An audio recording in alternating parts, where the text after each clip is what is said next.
The Senate will come to order. Mr. Carpenter, please call the roll. Senators Bridges, Buckner, Present. Coleman, Cook, Coram, Danielson, Good morning. Donovan, Finberg, Fields, Gardner, Janal, Excused. Gonzalez, Presente. Buenos días. Hanson, Heisey, Olbert, Jaquez Lewis, Present. I'm unmuted. Kirkmeyer, Colker, Lee, Here. Liston, Lundeen, Moreno, Pedersen,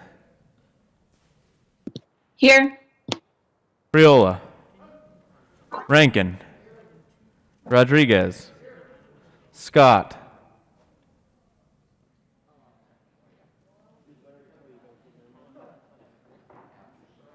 Scott,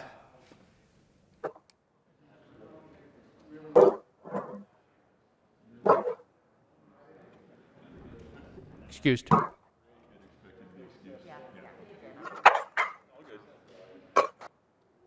Simpson, Smallwood, Sonnenberg, Story,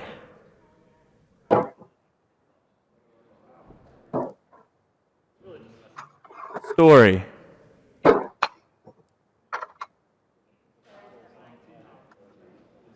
Excused. Winter, Woodward, Zenzinger. Mr. President, Here. With 32 present, 0 absent, 3 excused, we have a quorum. Senator Simpson, would you please lead us in the Pledge of Allegiance?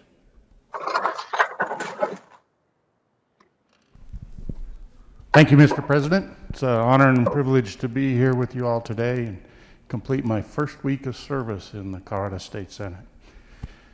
I pledge allegiance to the flag of the United States of America and to the republic for which it stands, one nation under God, indivisible, with liberty and justice for all. Approval of the journal. Senator Bridges. Thank you, Mr. President. I move the reading of the Journal of Thursday, January 14th, 2021 be dispensed with and that the journal be approved as corrected by the Secretary. You have heard the motion. Is there any objection? Seeing none, that motion is adopted. Senate Services. correctly reading Rose, Senate Bill 1, 2, and 3, correctly revised, House Bill 1001, 1002, 1003, and 1004, House Joint Resolution 1. Third reading of bills, final passage, consent calendar. Mr. Carpenter, will you please read the title to the bill listed on the consent calendar? House Bill 1004 by Representatives Snyder and Soper and Senator Gardner and Lee concerning the Colorado Uniform Electronic Wills Act. Assistant Leader Fields. Thank you, Mr. President. I move the passage of all the bills on third reading of bills, consent calendar, which includes House Bill 10-1004. You have heard the motion. Mr. Carpenter, please add Senator Story to the roll call. You have heard the motion. Is there any discussion on any of the bills? Seeing none, the motion is the passage of House Bill 10-004 on third reading final passage consent calendar. Are there any no votes?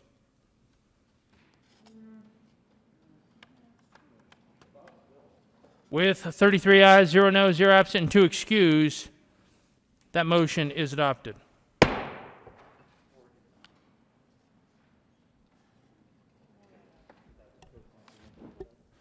Co-sponsors, House Bill 10-04.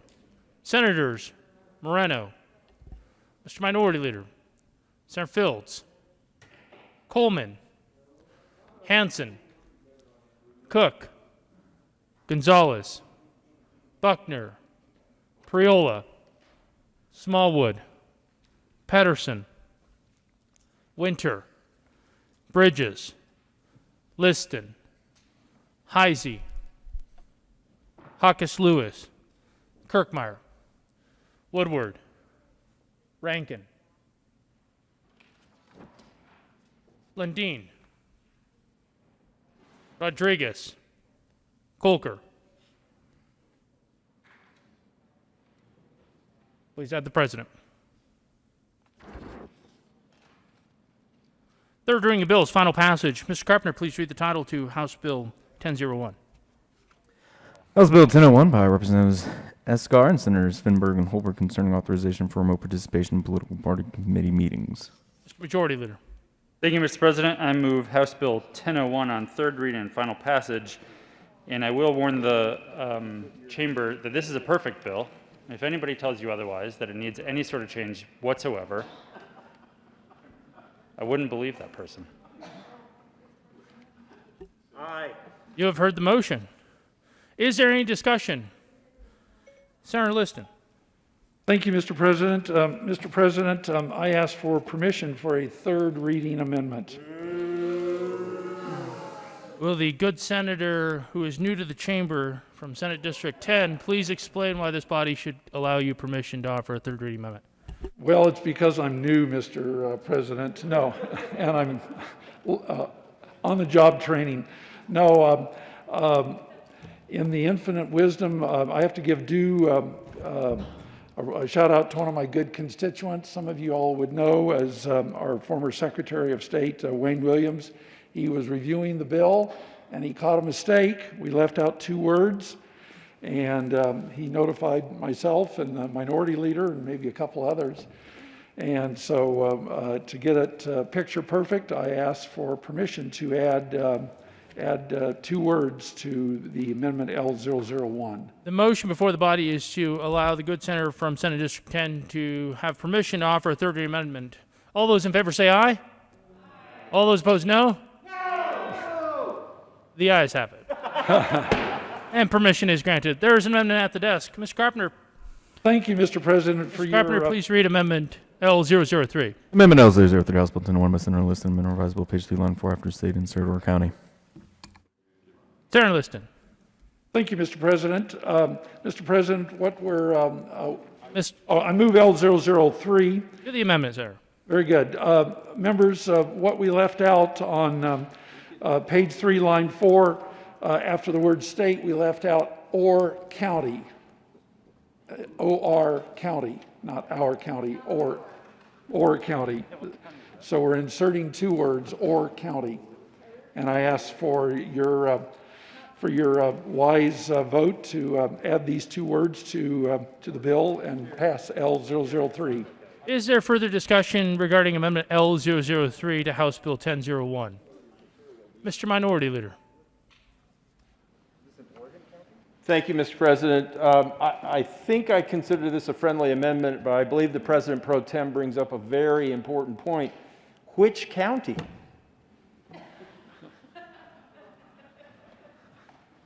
Senator Liston. Thank you, Mr. President. All the counties, all the counties, all the counties, all the great counties, all 64. Is there further discussion? Seeing none, the motion before the body is the adoption of Amendment L003 to House Bill 1001. Are there any no votes? With a vote of 33 ayes, 0 noes, 0 absent, and 2 excused, Amendment L003 is adopted.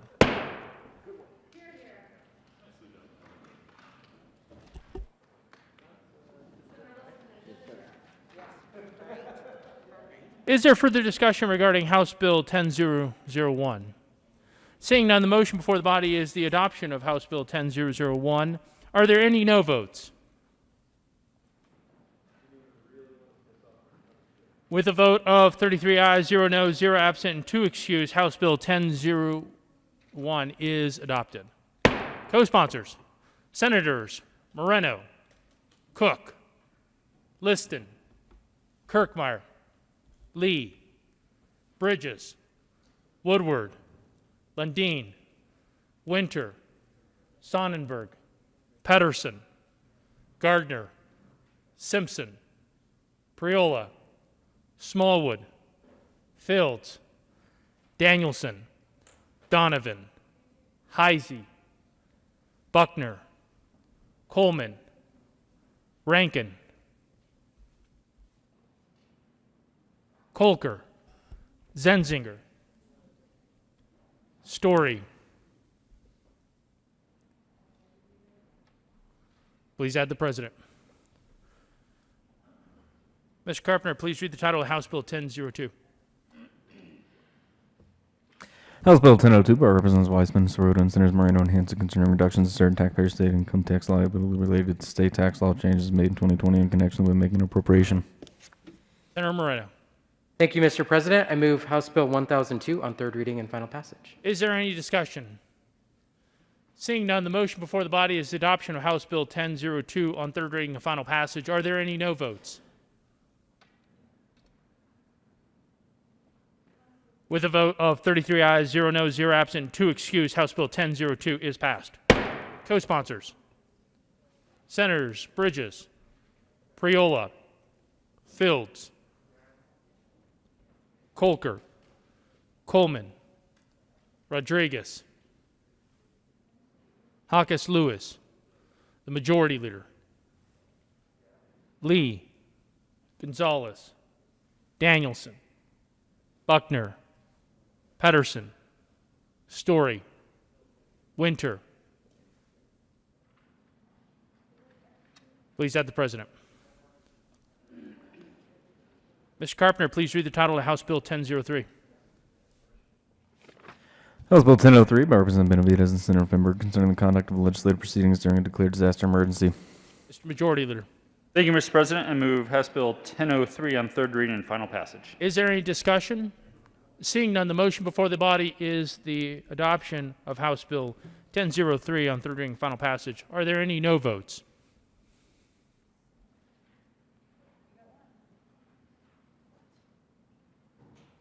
Senator Woodward. Cook.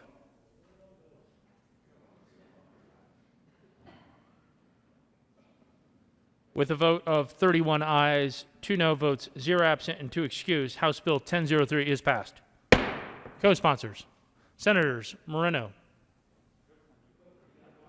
Hawkes Lewis, Danielson, Fields, Coleman, Gonzalez, Story, Lee, Hanson, Pedersen, Buckner, Kolker, Winter, Priola.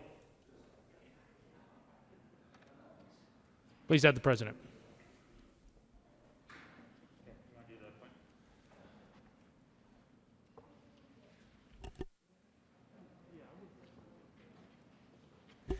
Consideration of governor's appointments consent calendar. Will the clerk please read all of the appointments listed on the consent calendar? Members of the Fire and Police Pension Association Board of Directors for term expiring September 1st, 2021. Marissa Pacheco, Public Auditor Service Representative of Colorado Municipal Employees, occasioned by the resignation of Suzanne Janine Morgan of Lone Tree, Colorado. Appointed for terms expiring September 1st, 2024. John Holler of Littleton, Colorado, to serve as representative of full-time paid police officers. Appointed Adalberto Antonio Guy Torres III of Littleton, Colorado, to serve as member of the state's financial or business community with experience in investments. Reappointed. Assistant Majority Leader Fields. Thank you, Mr. President. I move for the confirmation of all the appointments listed on the consent calendar, which includes Marissa Pacheco, John Holter, and Alberto Torres III for the Fire and Police Pension Association Board of Directors. Is there any discussion? The motion is the confirmation of all the appointments on the consent calendar. Are there any no votes?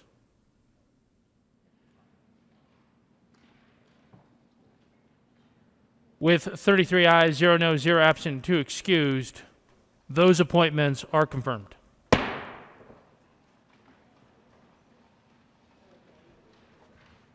Introduction and consideration of resolutions and memorials.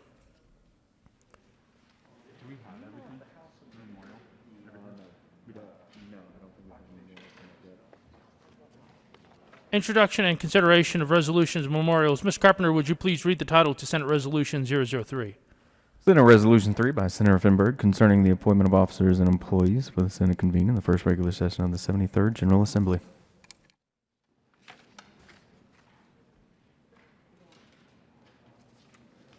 Mr. Majority Leader.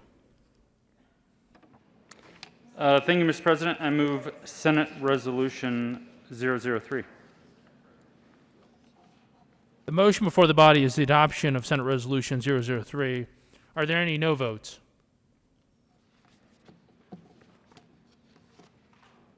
With a vote of 33 ayes, 0 noes, 0 absent, and 2 excused, that motion is adopted. Co-sponsors.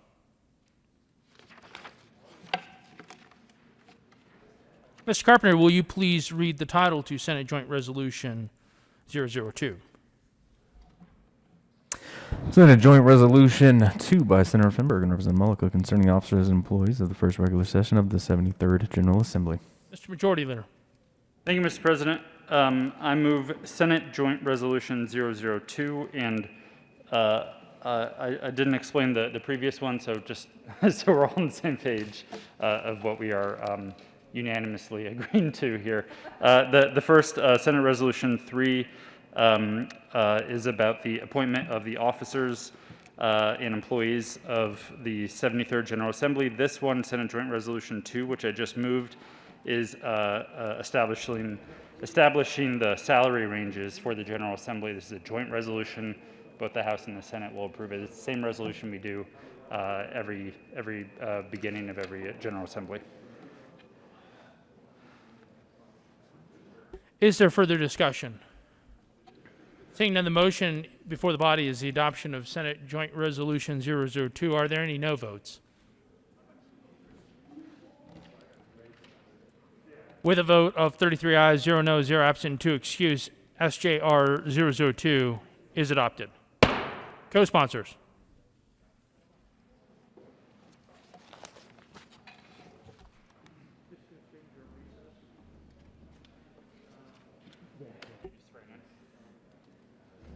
Members, the Senate will stand in a brief recess while we swear in the staff.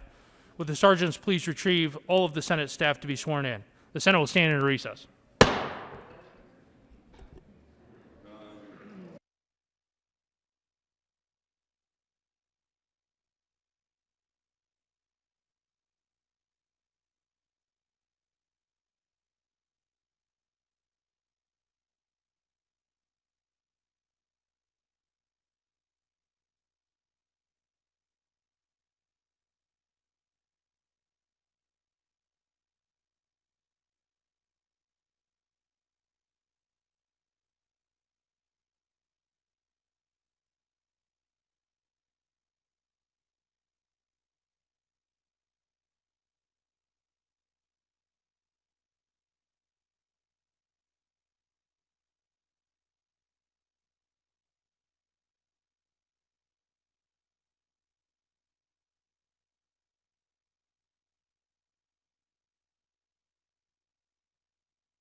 Okay.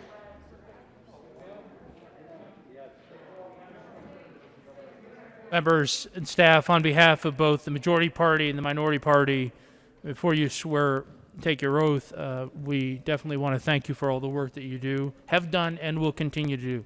Please raise your right hand and repeat after me. I state your name. Do solemnly swear that I will support the constitutions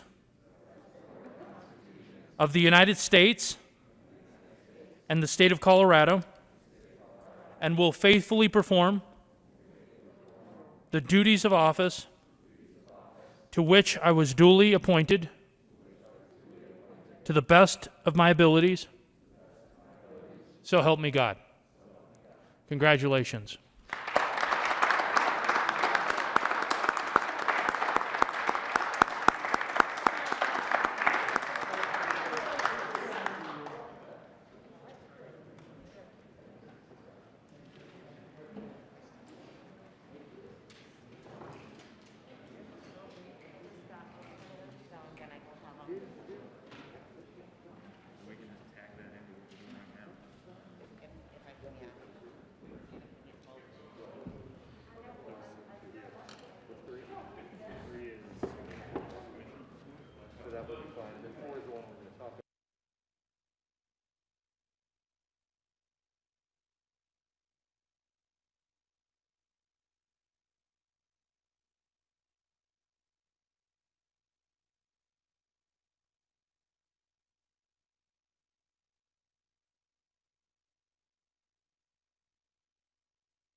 The Senate will come back to order.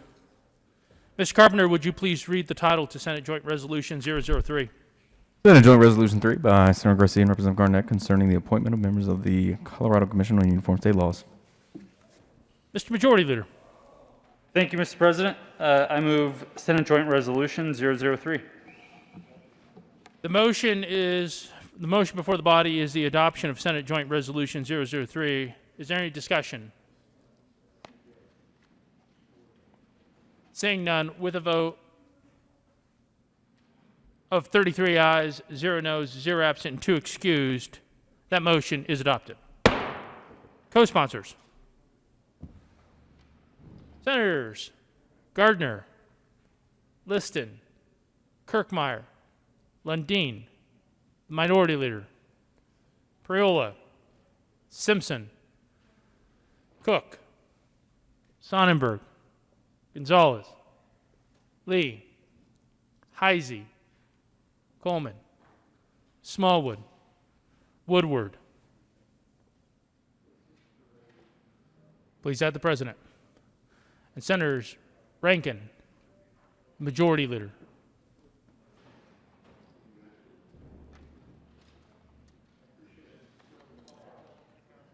Please add Senator Quorum as a co-sponsor.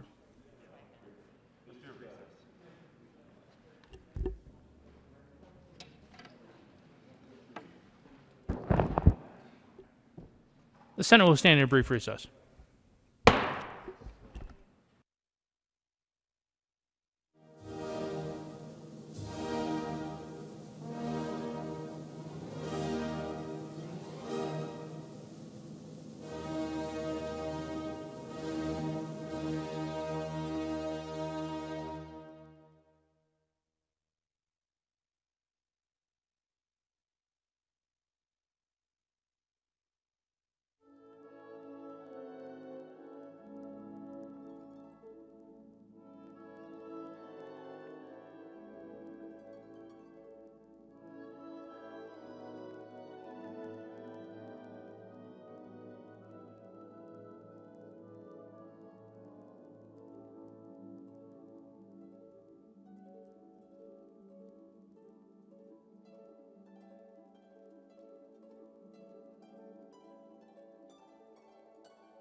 The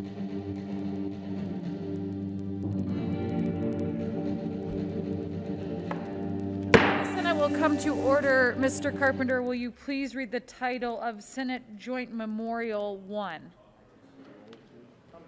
Mr. Carpenter, please add Senator Janal to the roll. Senate Joint Memorial 1 by Senators Garcia and Gardner and Representatives Snyder and Carver, concerning reaffirming Colorado to be the permanent location for the United States Space Command, and in connection therewith urging the Department of Defense to keep the United States Space Command in Colorado. Mr. President. Thank you, Madam President. Members, I move Senate Joint Memorial 001 and ask it to be read at length. Mr. Carpenter, please read Senate Joint Memorial 1 at length. Senate Joint Memorial 1 by Senators Garcia and Gardner and Representatives Snyder and Carver, concerning reaffirming Colorado to be the permanent location for the United States Space Command, and in connection therewith urging the Department of Defense to keep the United States Space Command in Colorado. Whereas our nation and the world have significantly benefited from technological and scientific advances resulting from space exploration and aerospace activities, and Colorado is paving the way for new discoveries in the frontiers of space by having a rich history in aerospace development and being at the forefront of space travel, exploration, and aerospace research.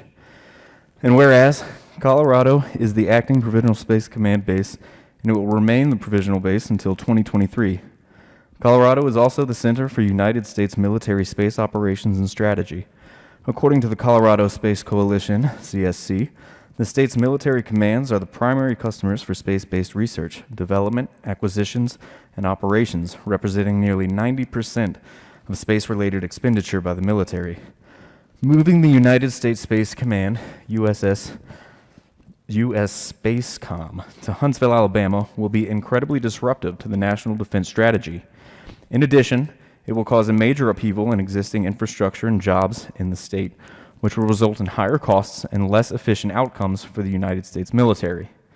And whereas Colorado is strategically located at the center of our national and space defense, we are the home to 5 key strategic military commands: North American Aerospace Defense Command, NORAD, United States Northern Command, US Northcom, United States Strategic Command's Joint Functional Component Command for Space, JFCC Space, Missile Warning Center, the United States Air Force Space Command, and the United States Army Space and Missile Defense Command, Army Forces Strategic Command, and 5 military installations, including United States Air Force bases Buckley, Cheyenne, Mountain, Peterson, and Schrieber, as well as Fort Carson Army Base. And whereas the 460th Space Wing at Buckley Air Force Base provides operational command and control of 3 constellations to space-based infrared missile warning systems, has been defending America continuously since 1970, and is a critical part of global defense and national security. And whereas Colorado leads the charge in bringing current and future global positioning systems, GPS, assets to life, a service provided free to the world by Air Force Space Command in Colorado Springs. From the operation of GPS satellites by Schrieber Air Force Base to GPS-3, the most powerful GPS satellite to date, being designed and built by Lockheed Martin and launched by United Launch Alliance, with Raytheon developing the command and control capabilities, and with companies such as Boeing, Harris Corporation, Braxton Technologies, and Infinity Systems Engineering also supporting GPS development and operations from locations in Colorado. GPS technologies enable an integral part of our global economy to have an incalculable impact that has improved the everyday lives of billions of people around the world. And whereas Colorado's aerospace industry is home to a broad range of companies that create products and systems for commercial, military, and civil space applications, such as spacecraft, launch vehicles, satellites, command and control software, sensors, navigation operations. These companies include Ball Aerospace, Boeing, Digital Globe, Harris Corporation, Lockheed Martin Space Systems, Northrop Grumman, Raytheon, Sierra Nevada Corporation, Teledyne Brown Engineering, and United Launch Alliance, which make up a large portion of the aerospace sector. And whereas Colorado has an existing educated workforce, ranked second in the nation, with residents with a bachelor's degree or higher, and a pipeline of higher education institutions to sustain future growth. We are home to the United States Air Force Academy and many colleges and universities, including the University of Colorado Boulder and the University of Colorado, Colorado Springs, Colorado School of Mines, Colorado State University, Metropolitan State University of Denver, University of Denver, Colorado Mesa University, and Fort Lewis College. Altogether, they provide access to world-class aerospace-related degrees and offer aerospace companies one of the country's most educated workforces.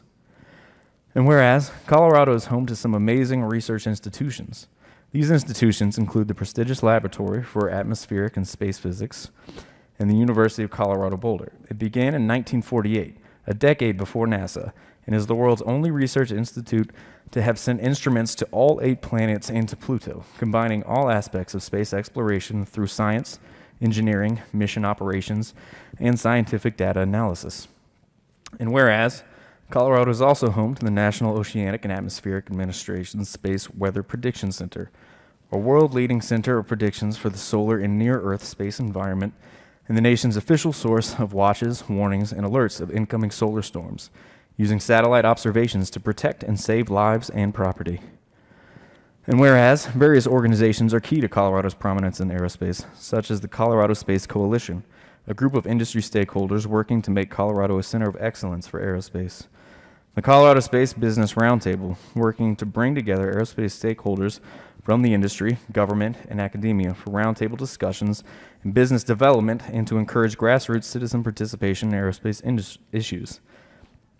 The Colorado chapter of Citizens for Space Exploration, whose mission is to promote better understanding of aerospace and its importance in our economy and daily lives, as well as to promote the importance of human space exploration. Manufacturer's Edge, a statewide manufacturing assistance center that encourages the strength and competitiveness of Colorado manufacturers by providing on-site technical assistance through coaching, training, and consulting, by providing collaboration-focused industry programs, and by leveraging government, university, and economic development partnerships. And the Space Foundation, founded in 1983, with its world headquarters in Colorado Springs, Colorado, which holds an annual space symposium, bringing together civil, commercial, and national security space leaders from around the world to discuss, address, and plan for the future of space. And whereas, for the aforementioned reasons, it is the best interest of the American taxpayer to keep U.S. Spacecom in the state because Colorado is already fulfilling the mission of the U.S. Spacecom, because Colorado Springs has in place the community infrastructure, capacity, and community support to champion an expanding mission, because the move will cost the United States billions of dollars to relocate the facility, and because the move would severely disrupt the Colorado aerospace industry, which has grown to support the mission. Now, therefore, be it resolved by the Senate of the 73rd General Assembly of the State of Colorado and the House of Representatives concurring herein, that we, the members of the General Assembly, recognize Colorado's unique blend of military installations and major commands, private aerospace companies, academic and research institutions, and government entities, and the valuable synergies these ecosystems produces, strongly urge the Department of Defense and the incoming Biden-Harris administration to reevaluate the merits of this irresponsible decision and should rightly conclude that it is the correct decision to keep the existing United States Space Command in Colorado. Furthermore, strongly urge the Department of Defense and the incoming presidential administration to permanently base the United States Space Command in Colorado, recognizing that Colorado provides the existing command structure, base infrastructure, and communications platforms necessary to successfully host additional national security initiatives and ensure coordination of efforts without committing additional funds. Proudly express that Colorado has deep ties with the Department of Defense and immense patriotic commitment to providing for the nation's security and bolstering our defense. Express our most sincere and deepest appreciation to our service members and civilian employees working in and supporting military and civilian aerospace companies, military installations, and civil organizations in Colorado, and hereby declare Colorado to be the prime location for the permanent headquarters for U.S. Spacecom. Be it further resolved that copies of this memorial be sent to President-elect Joseph R. Biden, Jr., Vice President-elect Kamala Harris, Congresswoman Nancy Pelosi, Congressman Kevin McCarthy, Senator Chuck Schumer, Senator Mitch McConnell, Senator Michael Bennet, Senator John Hickenlooper, Congresswoman Diana DeGette, Congresswoman Lauren Boebert, Congressman Jason Crow, Congressman Joe Neguse, Congressman Ken Buck, Congressman Doug Lamborn, Congressman Ed Perlmutter. Mr. President. Thank you, Madam President. Members, you may be seated. Thank you for your patience this morning. Obviously, I'll be brief with my remarks, but I think you all understand the importance of this decision and remind you of our commitment as a General Assembly last year when we passed Senate Joint Resolution 20-018, exemplifying why Colorado should be home to Space Force. And so it gives me great pride to join my colleague from El Paso County in this memorial and would encourage an aye vote. Senator Gardner.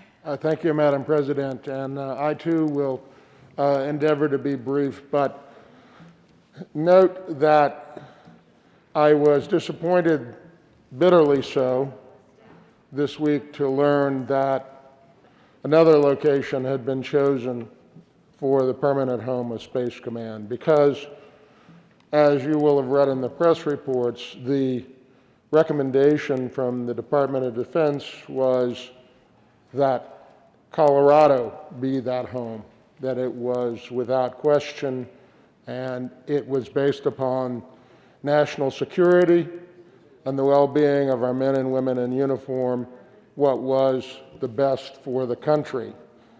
Having learned that, and having learned that the decision was made otherwise, it was disappointing to me. But we have an opportunity, and we pass these memorials and resolutions, and we often say, well, what are we doing? Well, this is among the most important messages that we will send this session, that Colorado is the right home, and the right thing to do is to make that decision based upon the merits of national security, including the well-being of our men and women in uniform. I thank the President, particularly for joining and taking the lead with this resolution and allowing me to join him. Whatever each of us have in differing interests in our constituencies, we are united in this endeavor for the good of our country and the good of Colorado. I ask for an aye vote for this joint memorial. Thank you. Senator Bridges. Thank you, Madam President. So the other location that was chosen is in Alabama, and I went to Space Camp in Huntsville, Alabama, and had a great time there. I am a Patreon supporter of Smarter Every Day in Alabama. There's a lot to recommend that state, but Colorado has more aerospace jobs per capita than any other state. We do space in Colorado. We are a mile closer to space here in Colorado. If we want our men and women in uniform, our guardians in the Space Force, to have access to the best technology, the best minds, the best research, the best work in the private sector, Space Command and Space Force needs to be here in Colorado. And I would encourage this next administration to correct the mistake that this administration has made. Thank you. Senator Lundin. Thank you very much, Madam President. I add my voice to support of this resolution. Thank you, Mr. President, and my good colleague from El Paso County for bringing this. You've heard me say from the well, let's begin with the end in mind. I would say, with regard to this resolution, I would call everyone who's paying attention to this matter, let's begin with the beginning in mind as well. The criteria for selection was broken down into 4 major categories. And Colorado Springs specifically, provides a home run for each one of those criteria, mission-related. Available qualified workforce, proximity to mutually supporting space entities, etc. As you heard the previous speaker say, Colorado is the future of space, and I love the fact that we are a mile closer to space. And we have miles and miles of more people who are already participating. Second criteria is infrastructure capacity. Colorado provides today the answers to all the infrastructure questions with regard to Space Force. Community support, that is this moment right here.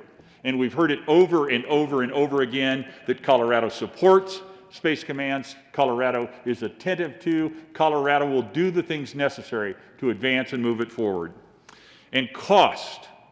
to the Department, and to the Air Force. It is moving well. It is efficient and optimized here and can be extended further. I add my voice to this call that let's do the smart thing. Let's do the right thing. Let's do the thing that begins with the selection criteria we've all been thinking about, working on, understanding, and agreeing upon, and let's end in the right place. And the right place is for Space Command to remain in Colorado. Thank you, Madam President. Minority Leader Holbert. Thank you, Madam President. I too join in support of Senate Joint Memorial 1. This has been a divisive year. We've come through a frustrating election for some and a rewarding election for others. We had a special session where we showed great cooperation and bipartisan support. I think these 3 days, Mr. President, Mr. Majority Leader, members, I think we've shown that we can work together.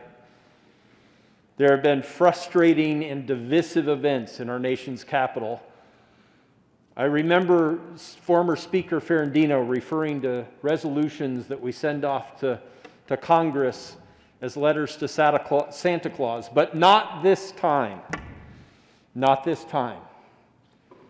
I am proud, colleagues, to stand together. I believe we will have 35 voices united from the state Senate, and I believe 65 voices from our state House calling out to Senators Bennett and Hickenlooper and U.S. Representatives DeGette and Neguse,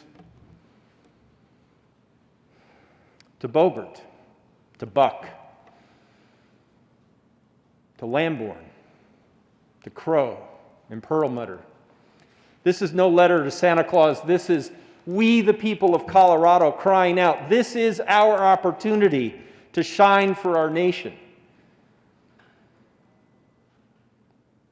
This is for us in Colorado to prove that we can work together. I remember politically there was some criticism of the idea of Space Command when President Trump first introduced it. And I am proud, colleagues, that we can stand here to say, no, this is a great opportunity for Colorado. Without disparaging our colleagues, our friends, our fellow citizens in the state of Alabama, Space Command should be here. I remember the disappointment. I believe it was Texas that was rewarded the Medal of Honor Museum that was going to be just across the street from the Capitol here. Okay. It would have been such a proud moment to have the Medal of Honor Museum here in our state capitol. This is more than that. With all due respect to the Medal of Honor recipients, this is more than that. This is hundreds, thousands of jobs here in Colorado. Technical jobs, advanced technology jobs. That's what Colorado is. This is no letter to Santa Claus. Mr. President, thank you. Senator from El Paso County, thank you. Colleagues, let's pass this unanimously and let's send a clear message to our 9 members of Congress. We are Colorado. Thank you, Madam President. The motion before the body is the adoption of Senate Joint Memorial 1. Is there any further discussion? Are there any no votes? With a vote of 34 ayes, 0 noes, 0 absent, and 1 excused, Senate Joint Memorial 1 is adopted. Co-sponsors. Senator Gardner. Thank you, Madam President. I would ask that the current roll call be added as co-sponsors to Senate Joint Memorial 1. Without objection, the current roll call will be added as co-sponsors to Senate Joint Memorial 1. Mr. Carpenter, will you please read the title of Senate Resolution 4? Senate Resolution 4 by Senators Coleman and Field concerning the commemoration of the birthday of the Reverend Dr. Martin Luther King Jr.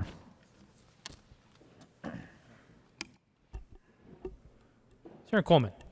Thank you, Mr. President. I move Senate Resolution 21-004 and ask it to be read at length. Mr. Carpenter, please read Senate Resolution 004 at length. Senate Resolution 4 by Senators Coleman and Fields concerning the commemoration of the birthday of the Reverend Dr. Martin Luther King Jr.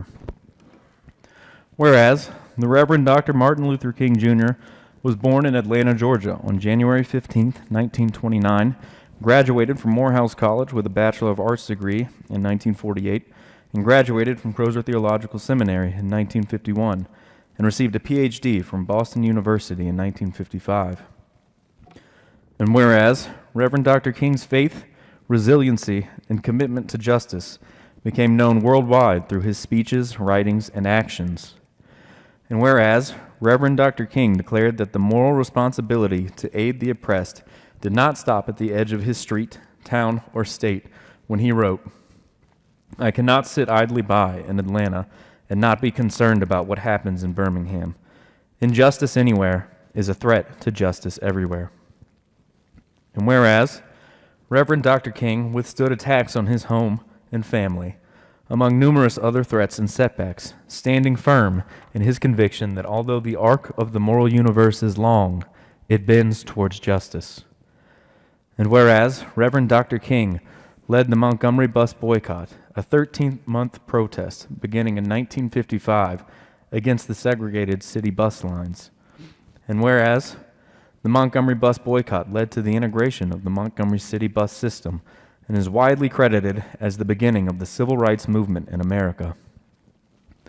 And whereas, in 1957, Reverend Dr. King was elected president of the Southern Christian Leadership Conference, an organization formed to provide leadership for the burgeoning civil rights movement. And whereas, between 1957 and 1968, Reverend Dr. King spoke more than 2,500 times, wrote 5 books, as well as numerous articles, led protests, helped register African American voters, was arrested more than 20 times, was awarded 5 honorary degrees, was named Man of the Year by Time magazine, and became the symbolic leader of the African American community, as well as a world figure. And whereas, on August 28, 1963, Reverend Dr. King directed the March on Washington, wherein more than 200,000 Americans gathered in the name of equality and civil rights, and which culminated in Reverend Dr. King's historic "I Have a Dream" speech. And whereas the leadership of Reverend Dr. King was instrumental in bringing about landmark legislation, such as the Civil Rights Act of 1964, which prohibited segregation in public accommodations and facilities and banned discrimination based on race, color, or national origin, and the Voting Rights Act of 1965, which eliminated remaining legal barriers to voting for disenfranchised African American voters. And whereas, in 1964, Reverend Dr. King was awarded the Nobel Peace Prize for his tireless and selfless work in the pursuit of justice for African Americans and other oppressed people in America. And whereas Reverend Dr. King's 13 years of nonviolent leadership ended abruptly and tragically when on April 4th, 1968, he was assassinated while standing on the balcony of the Lorraine Motel in Memphis, Tennessee. And whereas Reverend Dr. King's life and work continue to echo in our lives as we strive to reach the lofty goal he set when he said, "Let us all hope that the dark clouds of racial prejudice will soon pass away and the deep fog of misunderstanding will be lifted from our fear-drenched communities, and in some not too distant tomorrow, the radiant stars of love and brotherhood will shine over our great nation with all their scintillating beauty." And whereas the celebration of Martin Luther King Jr. Day in Colorado was championed by Representative Wilma Webb, who sponsored the legislation creating the holiday, and on April 4th, 1985, Colorado Governor Dick Lamb signed the bill into law.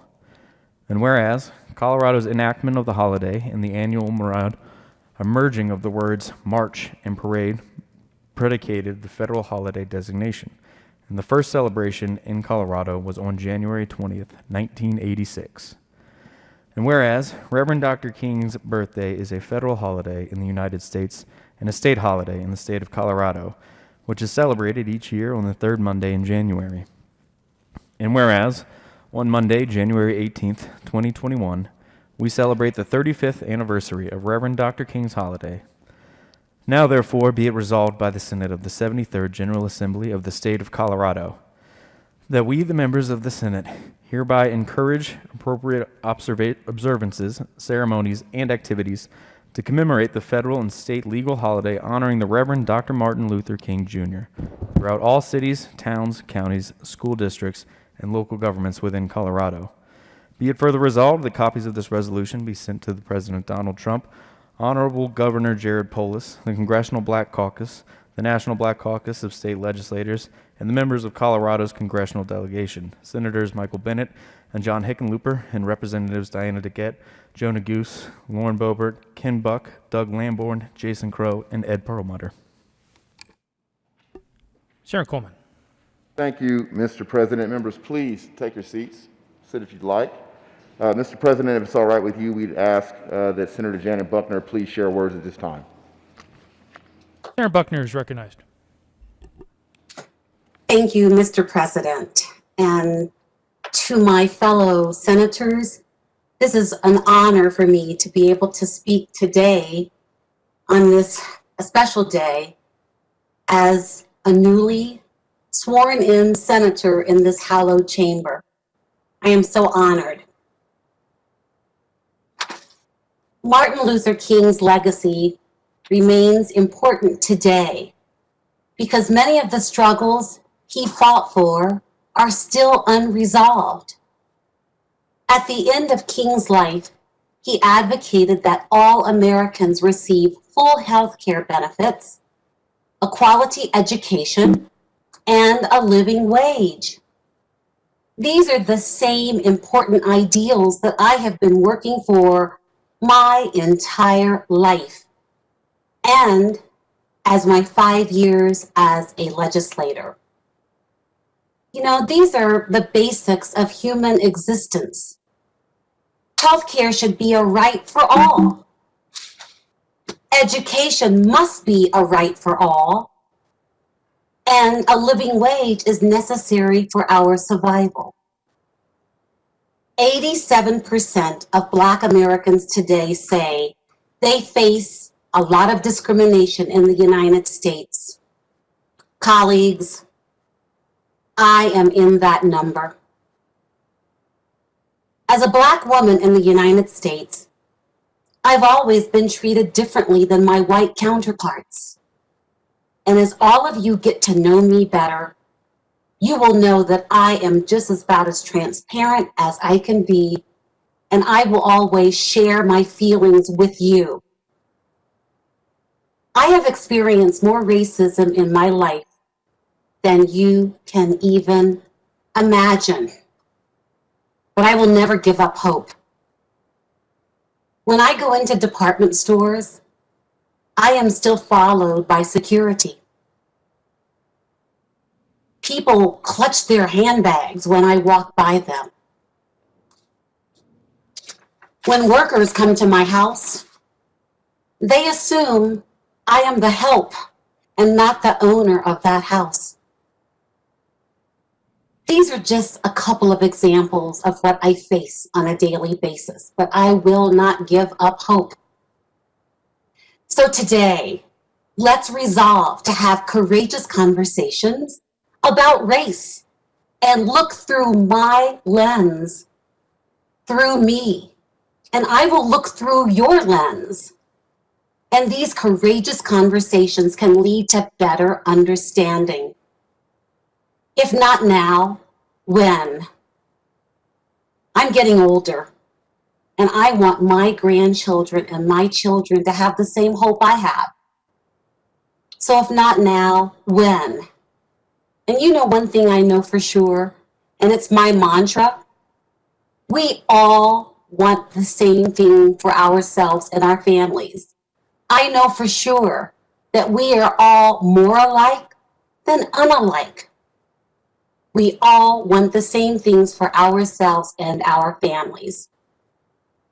Thanks to all of you today who will consider being co-sponsors for this important resolution, because I believe that together we really can make a difference.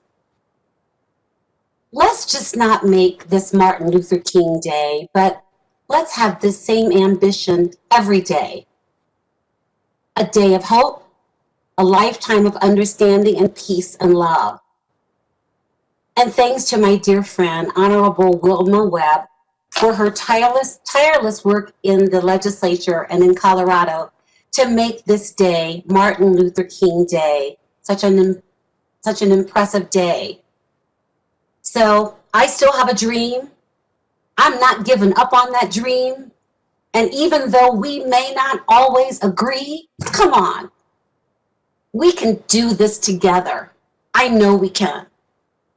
And if I can feel this way after what I've been through in my more than 70 years, I know you can do the same. So, as I said before, I am so honored to be a state senator in Colorado and to work with all of you in this hallowed, blessed chamber. Thank you so much. Sarah Coleman. Thank you, Mr. President. Reverend Dr. Martin Luther King Jr. said, "We are caught in an inescapable network of mutuality, tied in a single garment of destiny. Whatever affects one directly affects us all indirectly." This quote speaks to the faith of the man, his heart and his hope, that we would grow to understand our shared destiny. This is what King grappled with as a black man in America. It is what we grapple with today. His heart was aligned with heaven's gift of hope, yet his body felt the misaligned hurts of the earth as he marched with others for fairness in housing and for the sacred right to vote. The brutality they experienced as they crossed bridges, the teeth of dogs, the force of water hoses, the spittle of their hatred, the coldness of the prisons of Birmingham as they dared to demand equality through integration. It was hope that moved him to call out the earthly hurts of inequality, inequity, and racism in this country. King found himself in Memphis nearly 53 years ago because the hope that it embodied him was once again calling him. It was the final earthly call that he would answer, bringing hope to black sanitation workers in Memphis. Dr. King was not the first, nor the last, to be captured by heaven's gift of hope. He came from a long line of freedom fighters and stood shoulder to shoulder, hand in hand, with many during his days, all having been swayed by heaven's hope to heal earth's hurts. Dr. King arrived at the right time, in the right place, to hold high a moral compass across those hurts, with a clarion call that hope would conquer. He used his God-given gifts to lift the spirit of disenfranchised people, to speak hope to their despair, and to shed light on a collective vision that all could see themselves within. Today in Colorado, and in this chamber, we find ourselves at another right time and in another right place to hope, to find true north on our own moral compass, and to align to heal the hurts of such a time as this. It is our time to be those conduits, those champions, those drum majors for justice, to hold to hope despite the hurts, knowing that we can heal our land and live free as a single garment of destiny because of the choices we make together in this chamber. Join me in supporting this resolution before this body. More importantly, join me time and time again during this legislative session to true your moral compass to hope so that we might give help to the people of Colorado and lead the healing of our land. Thank you, members. Senator Lee.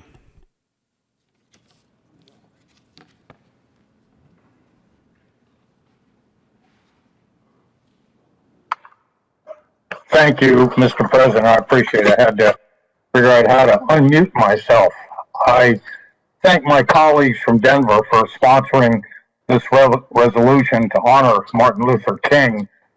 It's an important resolution that we do every year, and it's important because it gives us an opportunity to reflect back on the, I consider, most singularly inspirational orator of our generation.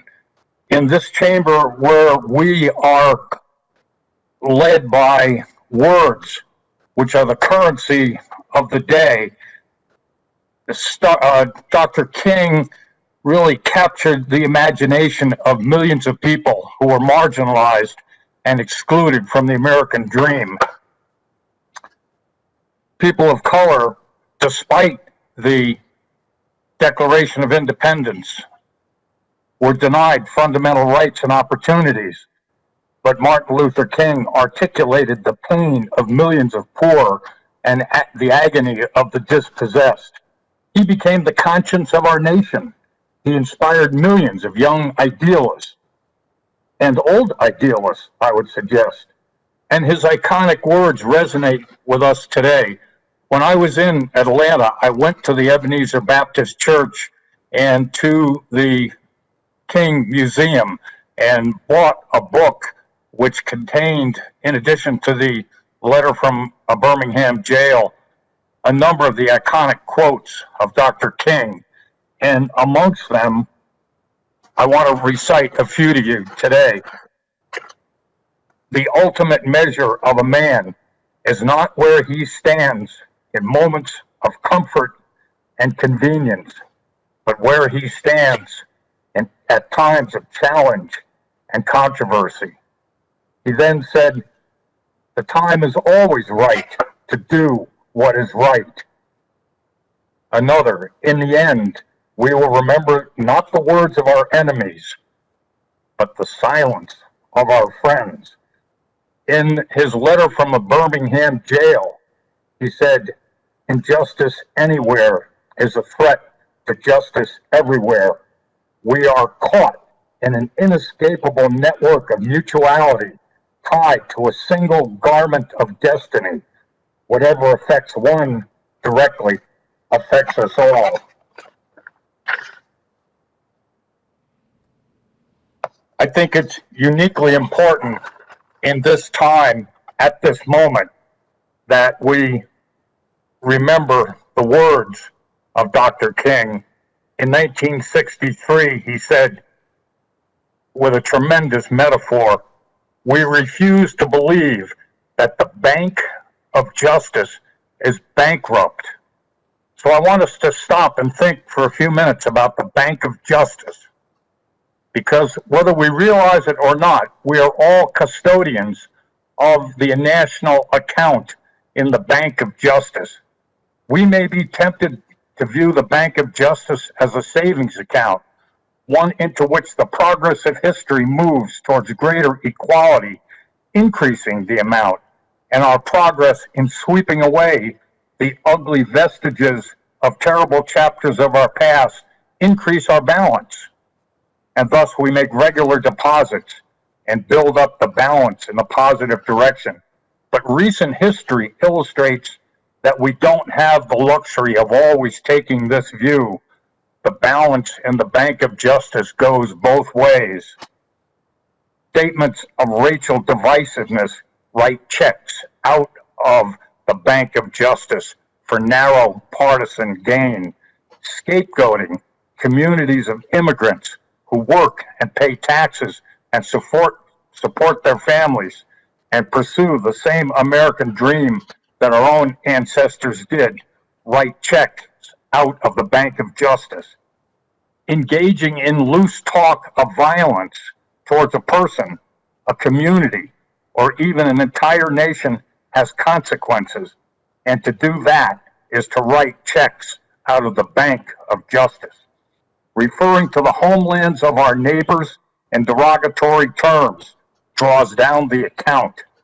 Referring to Nazis, white supremacists, and xenophobes on equal terms as defenders of civil rights diminishes the account of the Bank of Justice.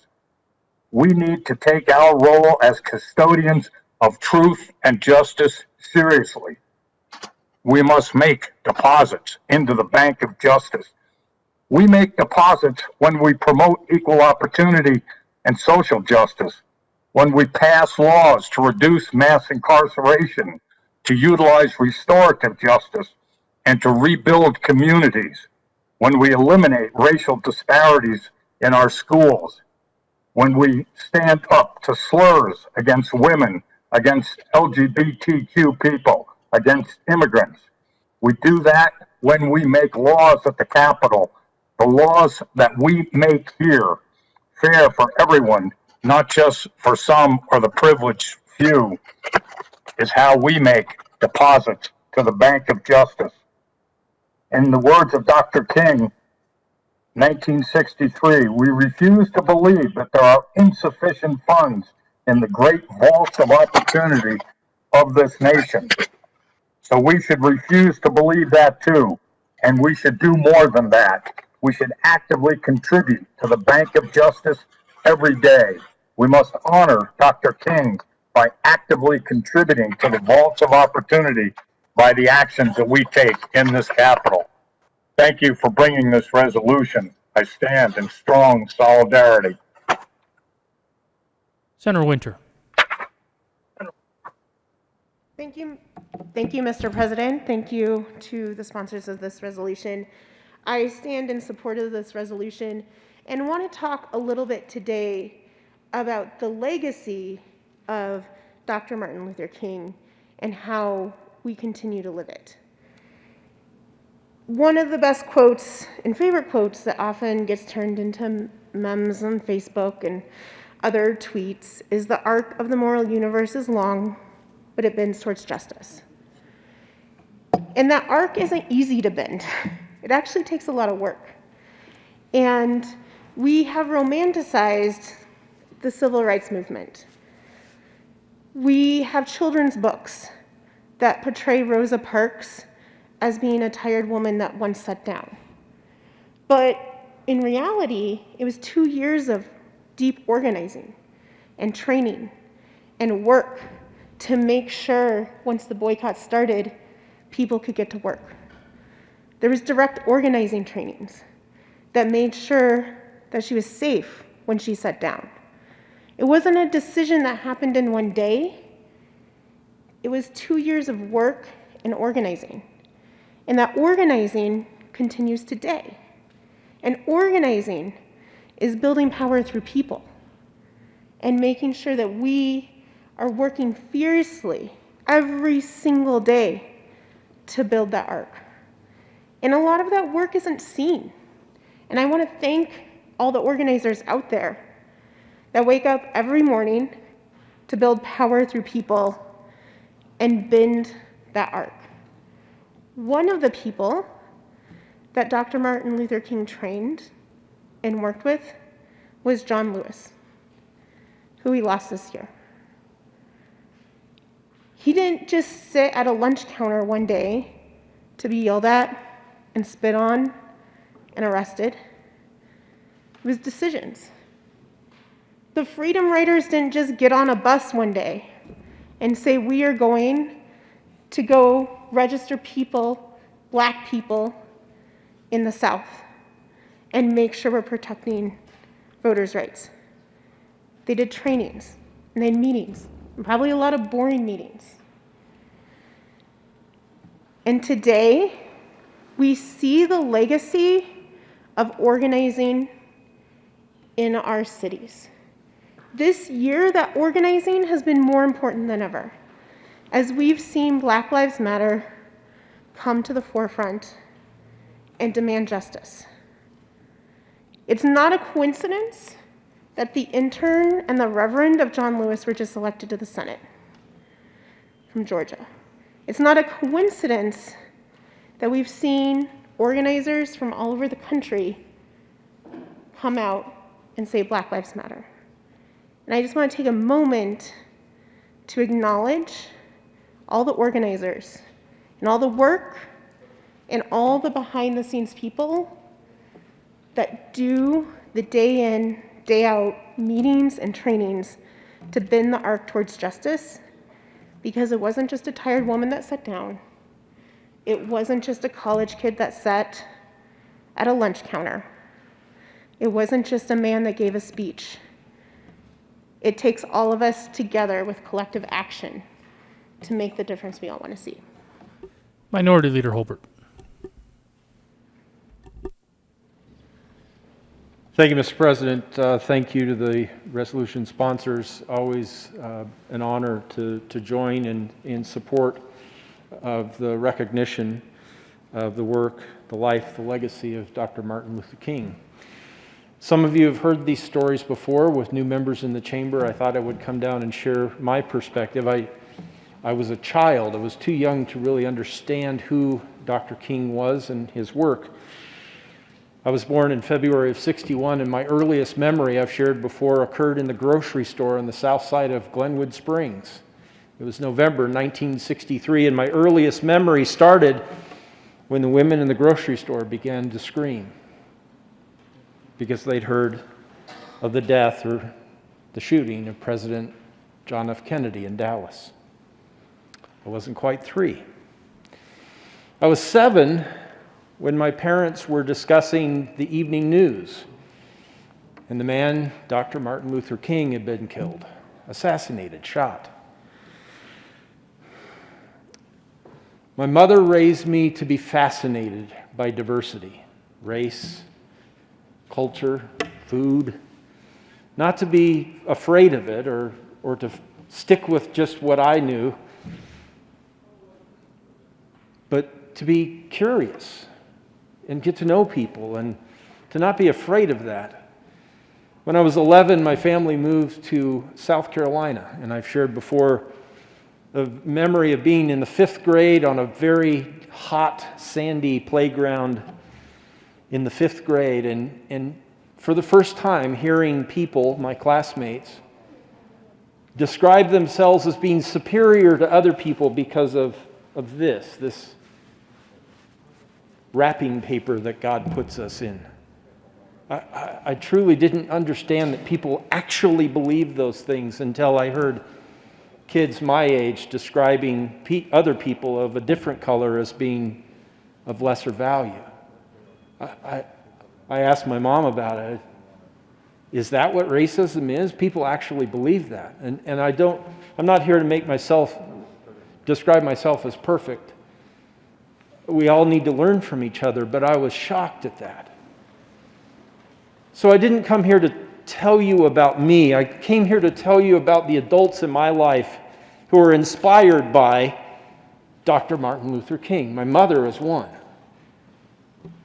And I've talked to you about a man named Ted. His name is Ted Whitaker, Theodore Whitaker. Coach, if you ever watch this on the Colorado Channel, God bless you, I love you, man. When I was in 6th grade, the next year, in South Carolina, don't mean to talk too much about myself, but I think you'll get a laugh out of this. In 6th grade, I was 4'6" and I weighed 64 pounds. I was a little kid. And toward the end of the 6th grade year, a coach from our high school that we would all go to in Bluffton, South Carolina, it was a 6-year high school, 7 through 12. This black man walked into our classroom and he looked like he was 9 feet tall. And he had an afro that looked like it was 4 feet wide and a big mustache. And he walked up and down the aisles, and he was there to talk to the 6th graders who would be in the 7th grade class at that high school the next year. My friend Ezekiel Frazier obviously was going to be a running back, at least on the junior varsity football team, if not the varsity football team, and picking out boys and girls in the class who might play baseball or basketball or football. But I didn't get picked. I was 4'6" and weighed 64 pounds. And then this amazing 9-foot tall black man got down, squatted down and looked me in the eye at my little desk and asked me my name. And he said, "We're starting a new program. It's called Cross Country." And I looked into these big brown eyes and this afro that was as white as my desk. And Coach Whitaker got me involved in cross country. So what does that have to do with Martin Luther King? This. Some of the kids in my high school lived on Hilton Head Island where I did. Middle class, upper class. Some of the kids that we picked up on my school bus route literally came out of shacks. And Coach Whitaker,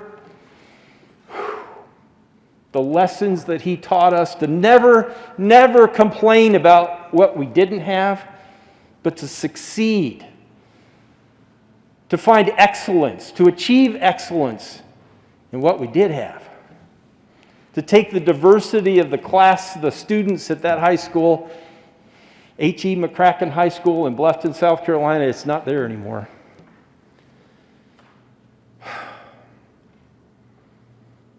Coach Whitaker inspired the students there, black and white, rich and poor, to succeed, and to succeed together. A few years ago, I had the opportunity to take my family down to that part of the country. And as we went through Savannah, where Coach Whitaker at the time was the track coach at Savannah State University, I hadn't called him, didn't tell him I was in town, but I stopped in and there was a young man sitting at the front desk, and I asked, "Is Coach Whitaker here?" And he said, "No, sir, he's down, I think it was in Jacksonville at a track tournament. But I could call him, I could get him on the phone." Gosh, I don't want to disturb him. Called him up. "Coach Whitaker, there's one of your former students here." "Oh, who is it?"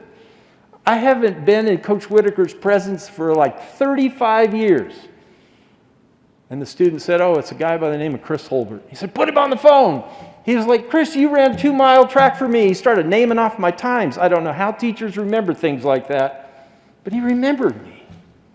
We ended up driving down south to Jacksonville. We were on our way to Florida anyway, and I saw that 9-foot, amazing black man, Ted Whitaker, walking through the parking lot. He was my height.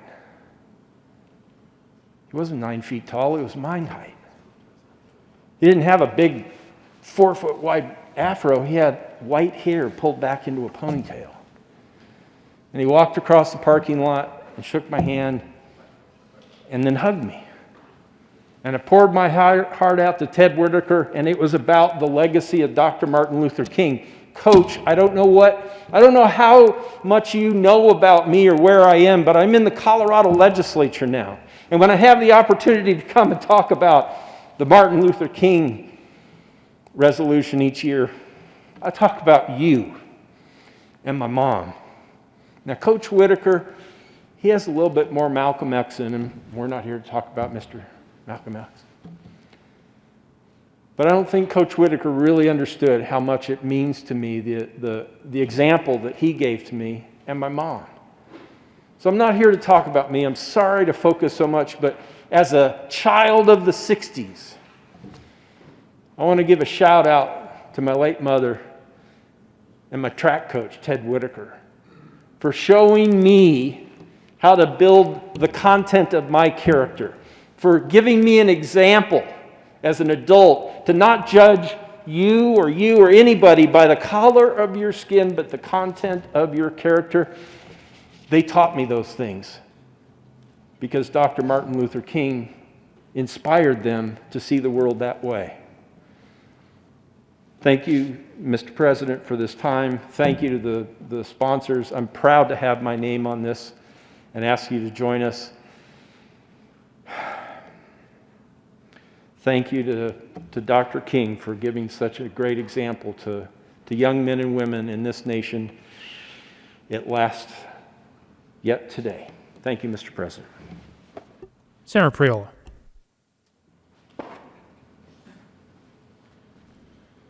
Thank you, Mr. President. And members, I rise in support of SR 004, the Martin Luther King Memorial. I think this year or I know for sure this year, it means a lot more to me given what is going on in our nation and the strife that we're dealing with.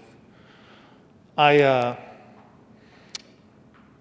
really appreciate Martin Luther King and what he did for this nation in a difficult time, and the fact that he was a student of nonviolent protest.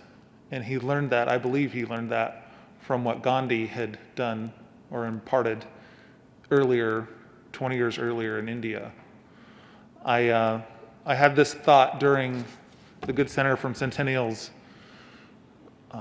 prayer this morning, and there's a phrase I remember reading in some news story about 15 years ago. It was about, the Iraq War and how some of the Iraqis viewed us. And I think it's a paradigm we should maybe look at ourselves through. Someone said, the Americans are the strongest tribe. And I think we need to stop looking at each other as different factions and sub-factions and parties and races. We need to start looking at ourselves as Americans, the strongest tribe. Thank you very much. Senator Fields.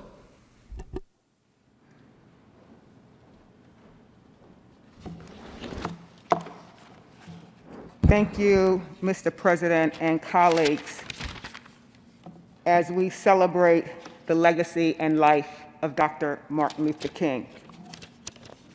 I got a little teary-eyed when I saw my senator from Arapahoe County, who is watching us remotely, talk about her experiences that she's still challenged with as being an African-American woman.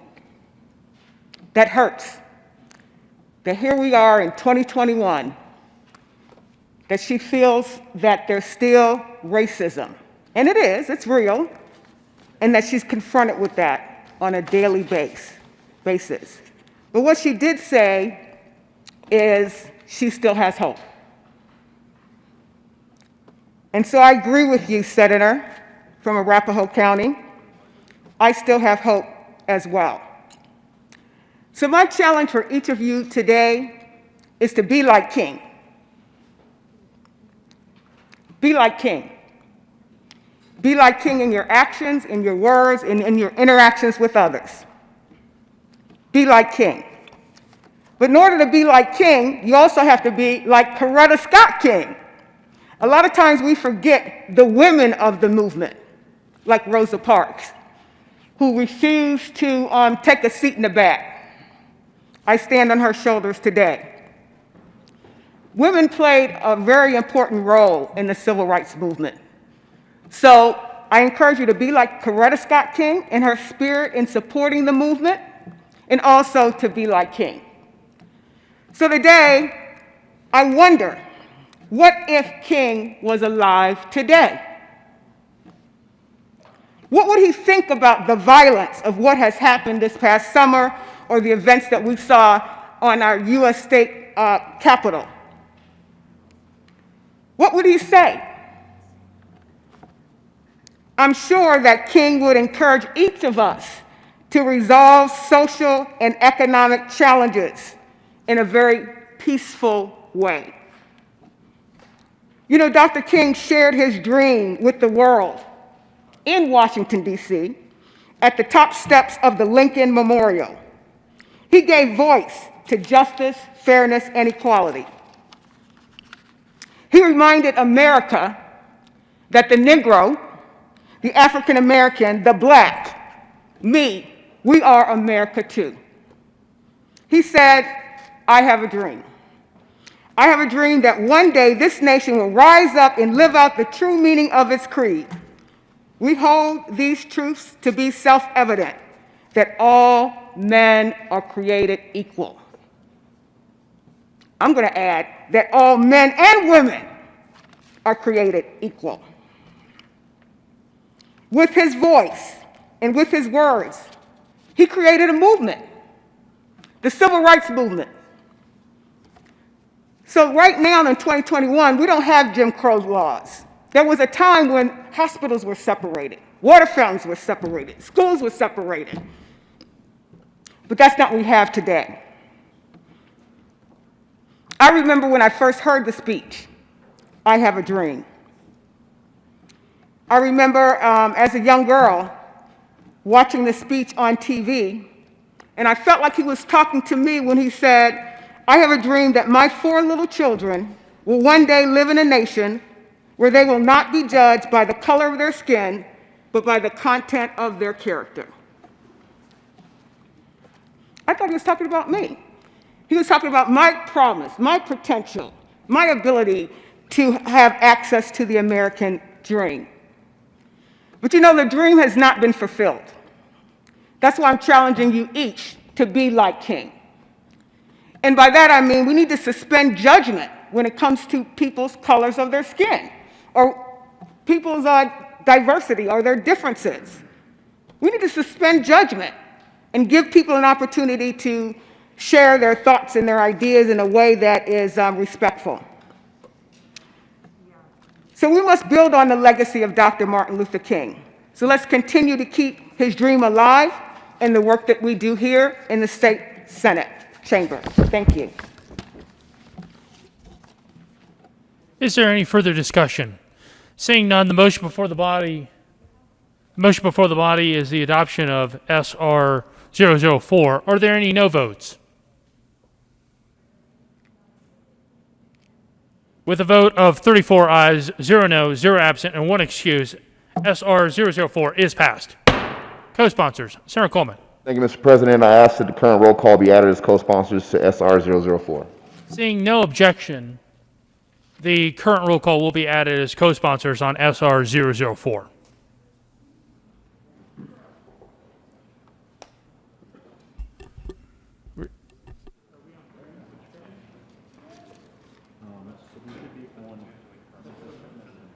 Message from the House. The House has passed on third reading and transmitted the revised statutes in Bill 1, amended to print on House Journal January 14, 2021. The House has passed third reading and returns with Senate Bill 2 and 3. Message from the reviser.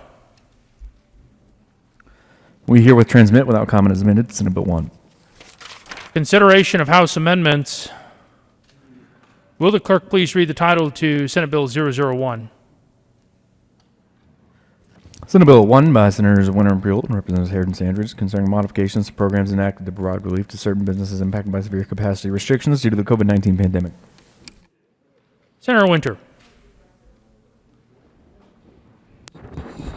Thank you, Mr. President. I move that we agree with concurrence and pass Senate Bill.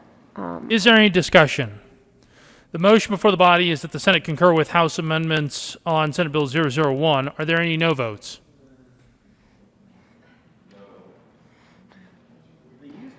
With a vote of 34 ayes, 0 no, 0 absent, 1 excuse, that motion is adopted. Senator Winter. Thank you, Mr. President. I move that we pass Senate Bill 1 on final reading. The motion before the body is the repassage of Senate Bill 001. Are there any no votes? With a vote of 34 ayes, 0 no, 0 absent, and 1 excuse, Senate Bill 001 is repassed. Co-sponsors.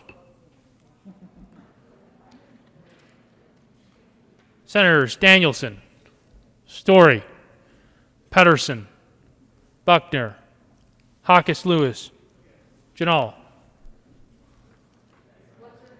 Zenzinger. Introduction and consideration of resolutions. Mr. Carpenter, will you please read the title to Senate Joint Resolution 004? Senate Joint Resolution 4 by Senators Finberg and Holbert and Representatives Eskar and McKean concerning a temporary adjournment of the first regular session of the 73rd General Assembly. Mr. Majority Leader. Thank you, Mr. President. I move Senate Joint Resolution 004.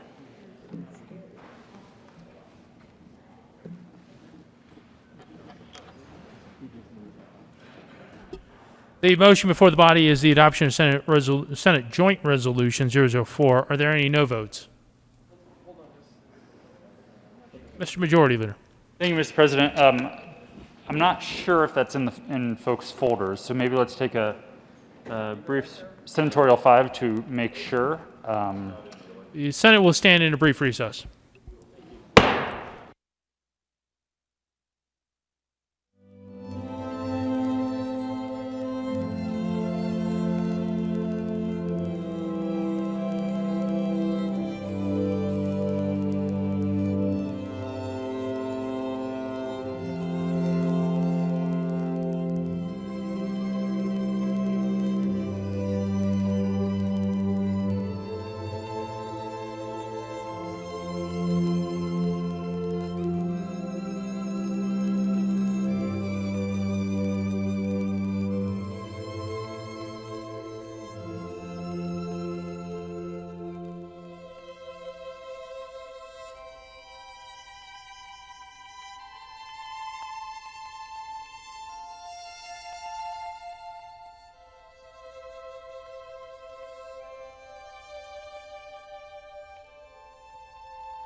The Senate will come back to order.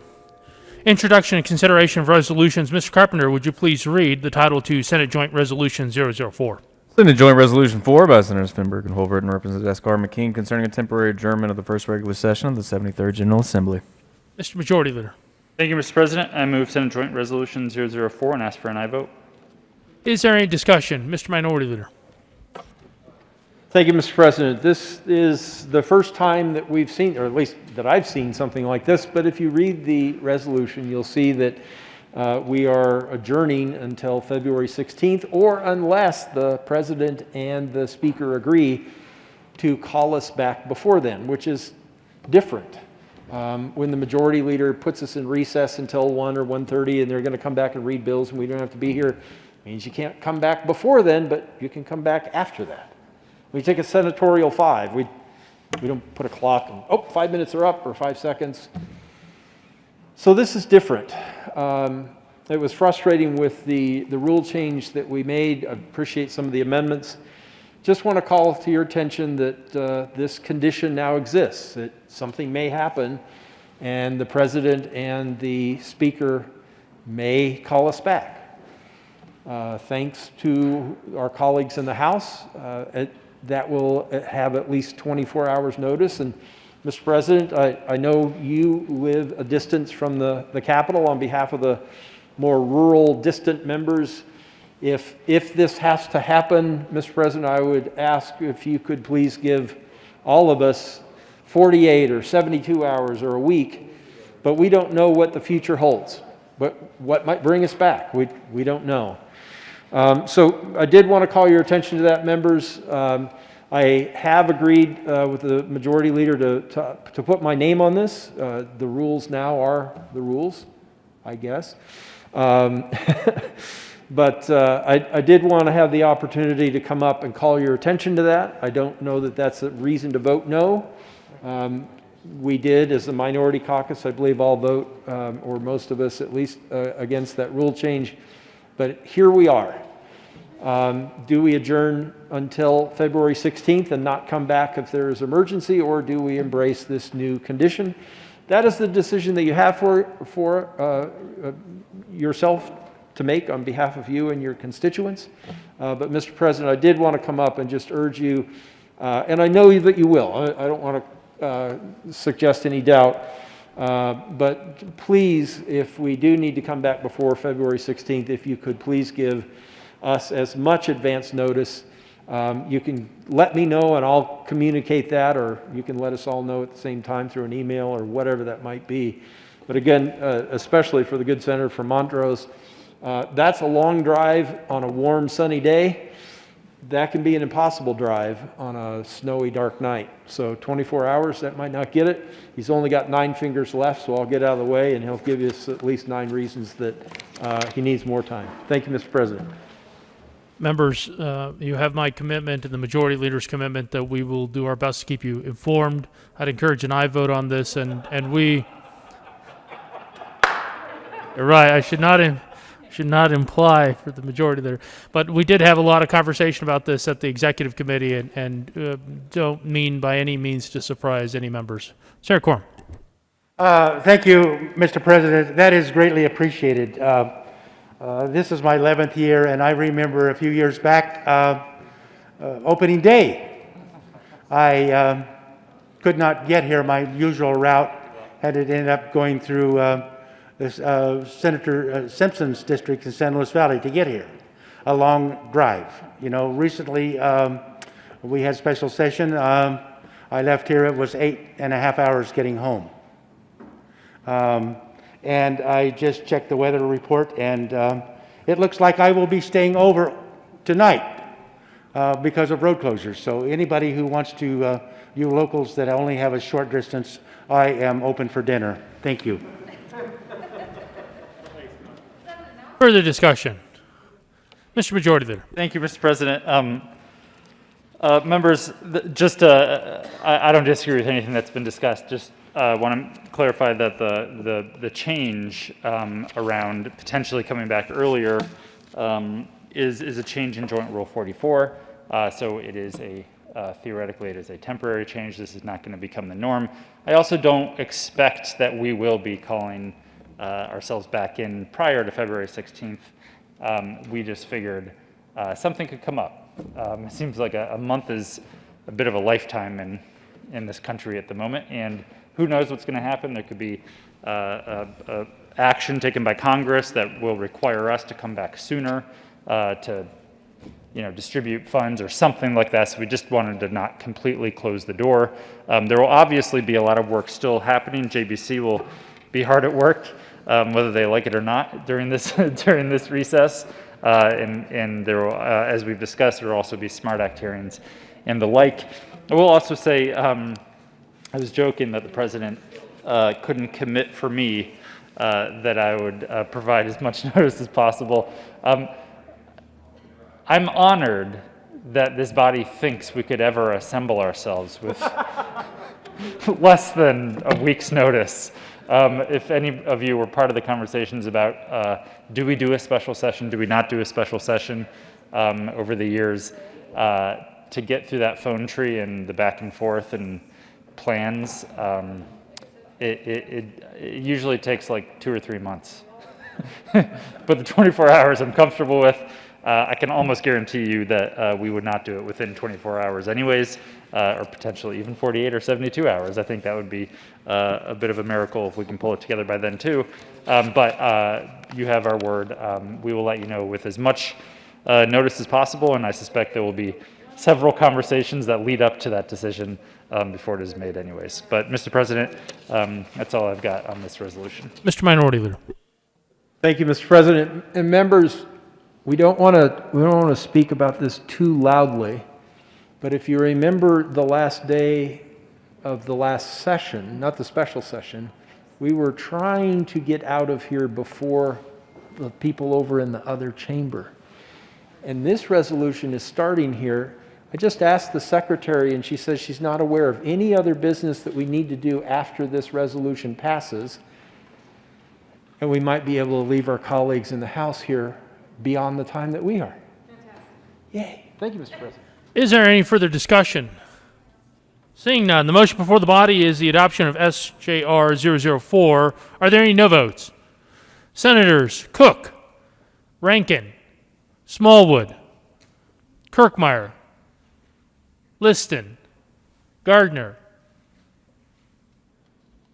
Woodward, Sonnenberg, Lundin.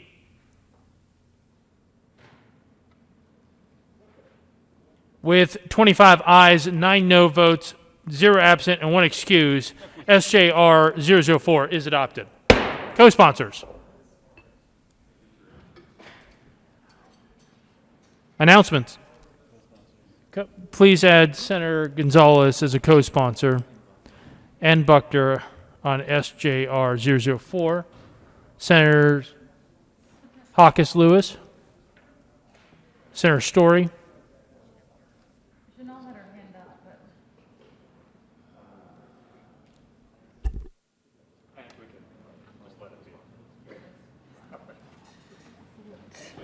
announcements. Senator Donovan.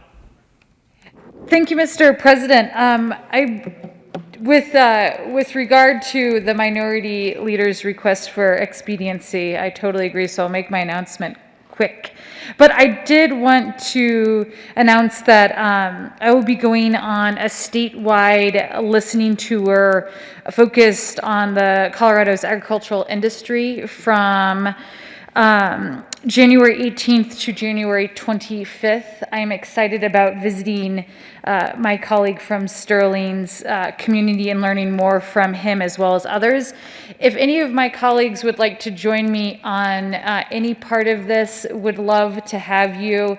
I will be hitting all areas of the state in person, but also visiting with folks virtually as well for those more far-flung afield areas or for ag industry groups that have membership across the state.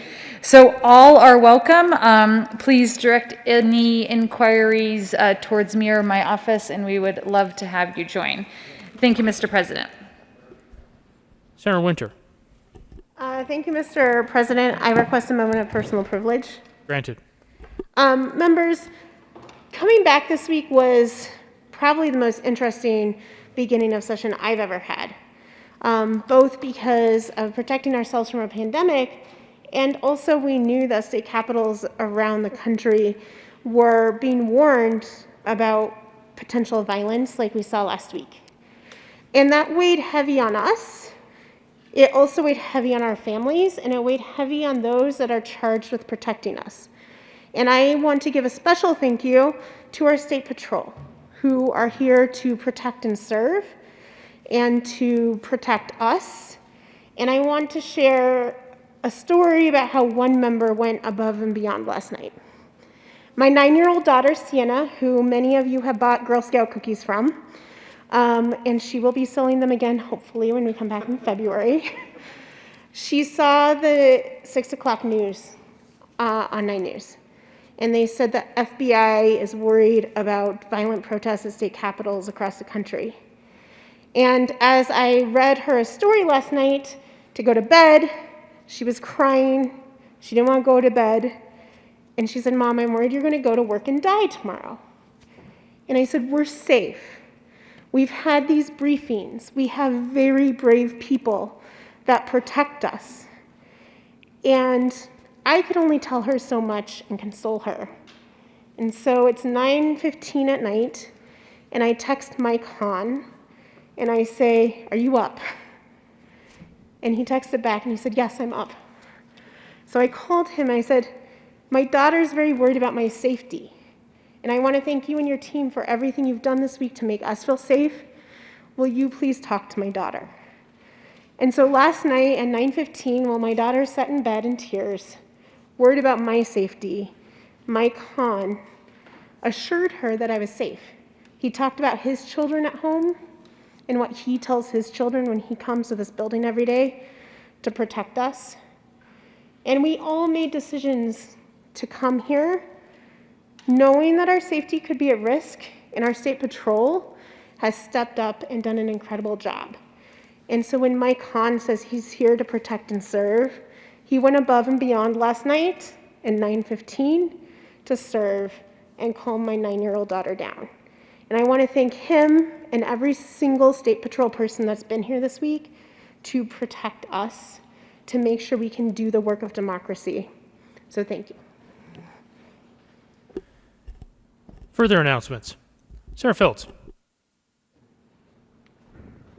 Thank you, Mr. President. I have two announcements. First of all, as you know, Monday is the official federal and state holiday for the Martin Luther King celebration, and typically we have a parade. And the parade is a coin phrase as it relates to our march and a parade. We typically start at the city park. We make our way down to the state capitol, but because of COVID-19, everything is virtual. It's all virtual.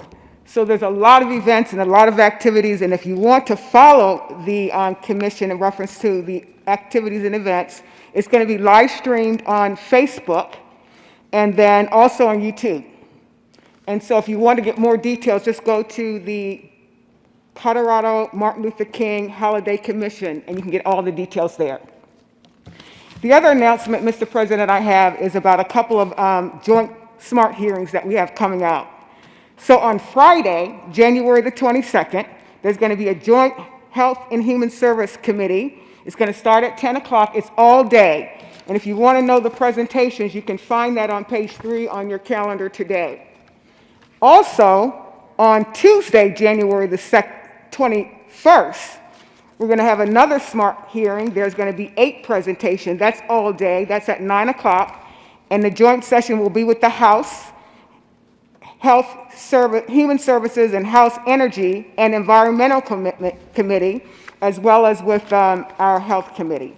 So 2 dates you need to mark on your calendar: Tuesday, January the 26th, and then also Friday, January the 22nd.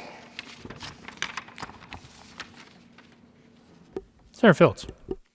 Thank you, Mr. President. I would like to take a moment of personal privilege. Granted. Thank you, Mr. President. Colleagues, today, January the 15th, is Founders Day for my beloved sorority, Alpha Kappa Alpha Sorority Incorporated. In the past year, you probably remember seeing my sorority sisters lined on the benches wearing our official colors. Our official colors are salmon pink and green. So Alpha Kappa Alpha Sorority was founded in 1908 at Howard University, a long time ago. The sorority is one of the nation's largest Greek letter organizations of college-educated women, and we have over 300,000 members. I am a lifetime member. I pledged in 1979. Our sorority works with communities through service initiatives related to education, family, health, and business.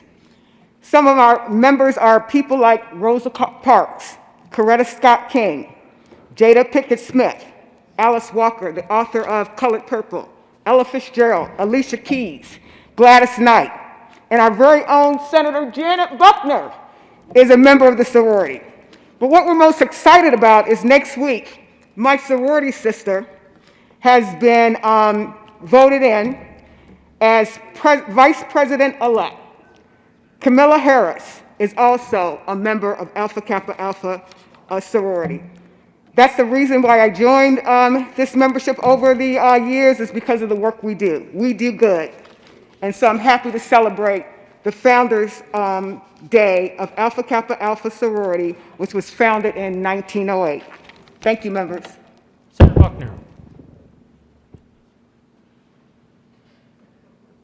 Senator Buckner.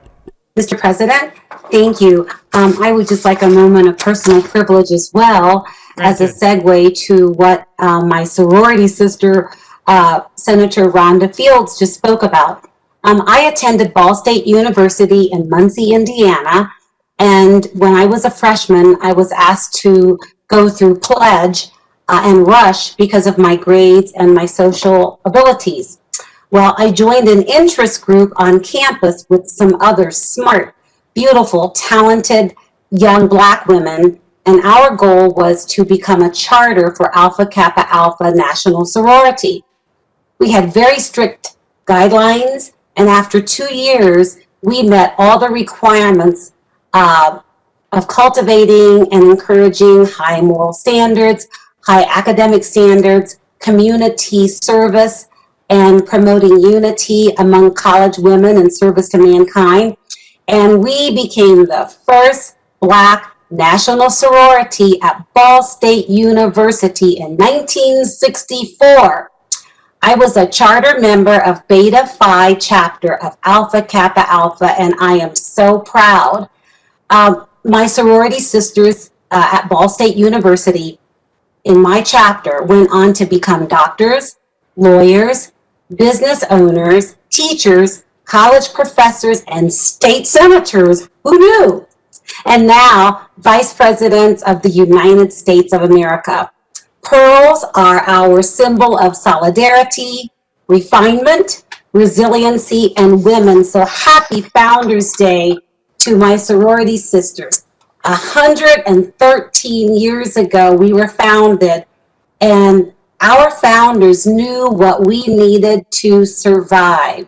So I am so proud to be a member of Alpha Kappa Alpha sorority. And next year, when COVID is over, You will see all of my sorority sisters in the chamber in their pink and green and their pearls. So thank you. Further announcement. Sarah Bridges. Thank you, Mr. President. Request a moment of personal privilege. Granted. Thank you. The calendars that we all have on our desks this year were put together by the staff that we have here, and in particular by Morgan Spear, who is not with us right now, but will be back. And so I just wanted to say to all of you, thank you. These are incredibly informative, and I look forward to reading them day by day throughout the session. The good senator from Arapahoe County will be fined accordingly, as that is an announcement, not a moment of personal privilege. Senator Colker. Oh, man, that's a setup? Senator Colker. Coming back. For reference, the moments of personal privilege must be for those affecting the rights of the Senate collectively and safety, dignity, integrity of proceedings, the rights, reputation, conduct of members in their senatorial capacity and public affairs. Senator Colker. Thank you, Mr. President. I'd like to have a moment of personal privilege myself. Granted. On Sunday, January 17th, it will be my dad's birthday and his twin brother, Uncle Jim. And on my desk, I have a toy. It is a model of a John Deere backhoe that my dad spent 33 years on the assembly line making. Not the toy, but the full size. And I just wanted to take today, as I am also getting a flag for him, which, if you're watching, now you know, because it is because of the work of my father and my mother and what they've done to get me here to this place of honor. And so I just wanted to acknowledge the work of my dad, and if you see that, come by my desk. I keep that there. I bought it at the factory store at John Deere in Dubuque, Iowa, March 30th, 2001, the day Dad retired. And just wanted to honor that and his hard work today. So thank you. Further announcements. Senator Gonzalez. Thank you, Mr. President. I do have a quick announcement that the State Affairs SMART Act hearing that had been previously scheduled for January 20th has been moved to Wednesday, February the 3rd at 9 a.m. I believe, assuming that Governor Polis does sign the bill that will allow remote participation, that committee members will be able to participate remotely, but the meeting will also take place physically at the Old State Library in room 271. And so we will hear from the Department of State and the Department of Military and Veterans Affairs. And I look forward to seeing you then. Further, Mr. President, I request a moment of personal privilege. Granted. Thank you, Mr. President. I do just want to take a moment to acknowledge that there are, as of this morning, that 5,316 Coloradans have died with COVID. Of that, 4,410 Coloradans have died due to COVID. And that is in a moment in which nationally 388,000 Americans have died due to COVID. We've seen the economic devastation. We have seen the impact on our frontline workers. We've seen the disproportionality of COVID on low-wage people and people of color. And I just want to take a moment to acknowledge how this has impacted my own family. The afternoon of December 2nd, as we wrapped up our work, I got a call from my husband that his grandfather had been rushed to the hospital. And we were stunned later that afternoon to realize that he had been, that he tested positive for COVID. He passed away a few days later, and then 2 other members of his household, my mother-in-law and my husband's uncle, also tested positive. And all of a sudden, my family joined thousands of other Colorado families who have been devastated by this virus. On Monday of this week, we held a triple funeral. And so this week has been intense.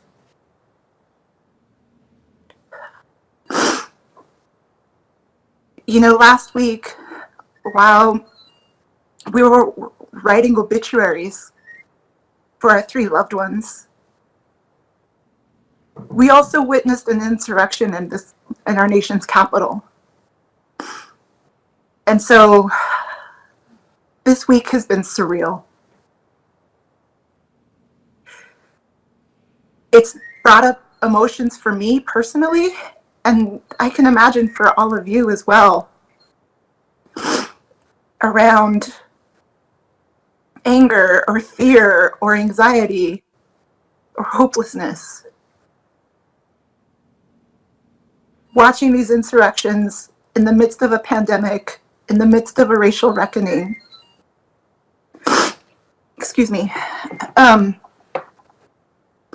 have really challenged some of the very notions of how we come together as people and as a nation. And so as we break now for a recess, in the hopes that when we come back on the 16th of February, that the COVID numbers hopefully will be lower, that more Coloradans will be able to be vaccinated. I hope that each of us take some time to reflect,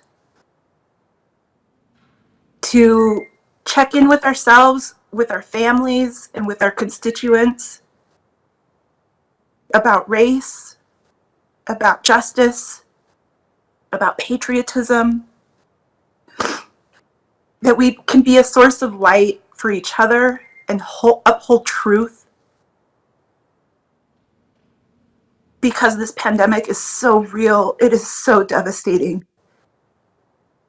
And we're all going to need to work together in the weeks and months ahead to recover. And so thank you, Mr. President, for allowing me this moment of personal privilege. It is an honor to work alongside each and every one of you in the good times and in the bad. So thank you. Further announcements. Senator Lee.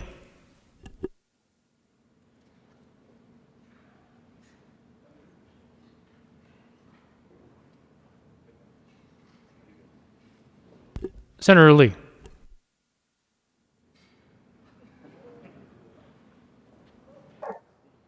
Thank you, Mr. President. I'd like to announce that the Judiciary Smart Act hearings will be held on January 25 and January 28. They had been otherwise scheduled, but we changed it in view of the national threat emergency. So Judiciary Smart Act will be all day on January 25 and January 28, joint hearings with the House. Thank you, members. Senator Rodriguez. Thank you, Mr. President. Just wanted to notify everybody that the Joint Business Committee Smart Hearings will be scheduled, have been rescheduled for Wednesday, January 27th at 9 o'clock.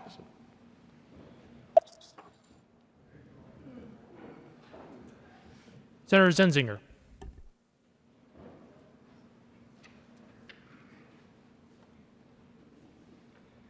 The Senate Education Committee meeting Smart Act hearing was scheduled for Thursday at 1:30, but I believe that time may be adjusted because we have a conflict with the JBC schedule and their meeting with higher ed that afternoon.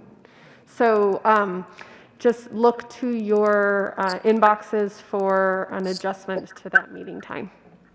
Senator Janal. Thank you, Mr. President. And the local government committee was supposed to have their Smart Act hearing on January 20th. However, we are moving that as well to January 29th, and the time is to be determined. So again, local government committee and anyone interested, please check the schedule for January 29th, and the time will be determined very shortly. Thank you. Mr. Majority Leader. Thank you, Mr. President. Members, just a couple of quick housekeeping notes. You probably received this laminated card on your desk with phone numbers. Just to note that there is a mistake on it for the IT help desk. The correct number should be 303-866-5849. The number that is listed, I believe, is the general building help desk. So please make a note of that if you need help with IT stuff. Also, the green sheets should be returned to the front desk before you're out of here. And lastly, most important announcement is don't throw away that yellow folder without taking out your pin. So these are the new pins for the 73rd General Assembly. They were proudly designed by the State Senate this year. So wear it with pride. There should be 2 in there, but just wanted to make sure folks didn't misplace that or put that in the trash accidentally.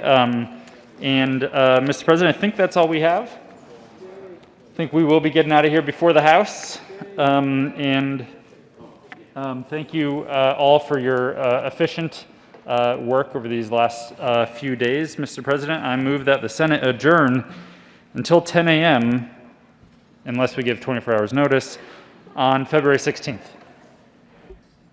Members and staff, thank you for your work. You have heard the motion. Seeing no objection, the Senate will stand in adjournment until Tuesday, February 16th at 10:00 hours.